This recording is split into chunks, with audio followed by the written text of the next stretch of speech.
नमस्कार। आज हम लखनऊ से आई एक काफी चौंकाने वाली घटना पर बात करने वाले हैं। जी बिल्कुल। ये टाइम्स ऑफ इंडिया में रिपोर्ट हुई थी। हाँ, लखनऊ हत्याकांड, कर्ज का खूनी अंत। हेडलाइन ही अपने आप में बहुत कुछ कहती है। मामला है गुडम्बा इलाके का। 24 जून की रात को उमाशंकर सिंह नाम के एक व्यक्ति थे, 45 साल के कॉन्ट्रैक्टर। जी। उनकी हत्या कर दी गई अपने किराए के घर में। हाँ, अब देखिए, पहली नजर में तो शायद लगे कि भाई कोई लूटपाट हुई होगी। हाँ, अक्सर ऐसा ही लगता है शुरुआत में। लेकिन जब पुलिस ने जांच शुरू की तो कहानी कुछ और ही निकली। पता चला कि हत्या की वजह थी 60 लाख रुपए का उधार। 60 लाख रुपए? काफी बड़ी रकम है। हाँ, और सबसे ज्यादा हैरान करने वाली बात यह है कि ये काम किसी बाहरी दुश्मन का नहीं था। नहीं, बिल्कुल नहीं। करने वाले उमाशंकर के अपने दोस्त थे, बिजनेस पार्टनर थे। यहीं पर मामला बहुत पेचीदा हो जाता है। तो चलिए इसी की तह तक चलते हैं, समझते हैं कि ये कैसे हुआ। पुलिस ने जो बताया है उसके हिसाब से 4 लोग इसमें शामिल हैं। संजय चौहान, शिवा, हाँ, शिवा उर्फ शिवराम सिंह, और कविन नंदन उर्फ छोटू और अभिनंदन सिंह। ये चारों, जैसा हमने कहा, दोस्त भी थे और उमाशंकर के साथ कारोबार में साझेदार भी। जी। और रिपोर्ट के मुताबिक इन लोगों ने उमाशंकर को बुलाया, मतलब एक शराब पार्टी के बहाने से। अच्छा, भरोसे का इस्तेमाल करके। बिल्कुल। एक दोस्त बुला रहा है पार्टी के लिए तो कौन शक करेगा। और फिर वहीं पर मौका देखकर उन पर हमला कर दिया गया। हथियार क्या थे? कुल्हाड़ी और चाकू का इस्तेमाल हुआ। मतलब पूरी तैयारी के साथ आए थे। ये तो बहुत भयानक है। मतलब दोस्ती, साझेदारी और फिर इस तरह का धोखा। हाँ, ये दिखाता है कि मामला सिर्फ पैसों का नहीं था, ये विश्वासघात का भी था। और इसके बाद उन्होंने क्या किया, मतलब सबूत मिटाने के लिए? हाँ, ये पहलू भी काफी सोचा समझा लगता है। हत्या करने के बाद उन्होंने घर पर बाहर से ताला लगा दिया। बाहर से ताला क्यों? ताकि ऐसा लगे कि भाई घर बंद था और शायद कोई चोरी या लूट के इरादे से आया हो। कोशिश ये थी कि शक जो है वो करीबियों पर ना जाए, बाहर की तरफ जाए। पुलिस को गुमराह करने की कोशिश। चालाकी। लेकिन ये चली नहीं ज्यादा देर। नहीं, बिल्कुल नहीं।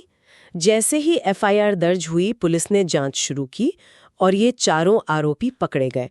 बेहिटा फ्लाईओवर के पास से भागने की फिराक में थे। अच्छा, भागने की कोशिश कर रहे थे? जी हाँ, पुलिस ने काफी तेजी से काम किया लगता है। और पकड़े जाने के बाद मान लिया जुर्म? हाँ, पूछताछ में ज्यादा देर नहीं लगी, उन्होंने अपना जुर्म कबूल कर लिया। सब कुछ बता दिया? न सिर्फ कबूल किया, बल्कि ये भी बताया कि हत्या में जो हथियार इस्तेमाल हुए थे, वो कुल्हाड़ी और चाकू और खून लगे कपड़े, वो सब कहाँ छुपाए हैं। अच्छा, कहाँ? पास में ही एक अतरौली गांव है, वहाँ एक पेड़ पर छिपा दिए थे।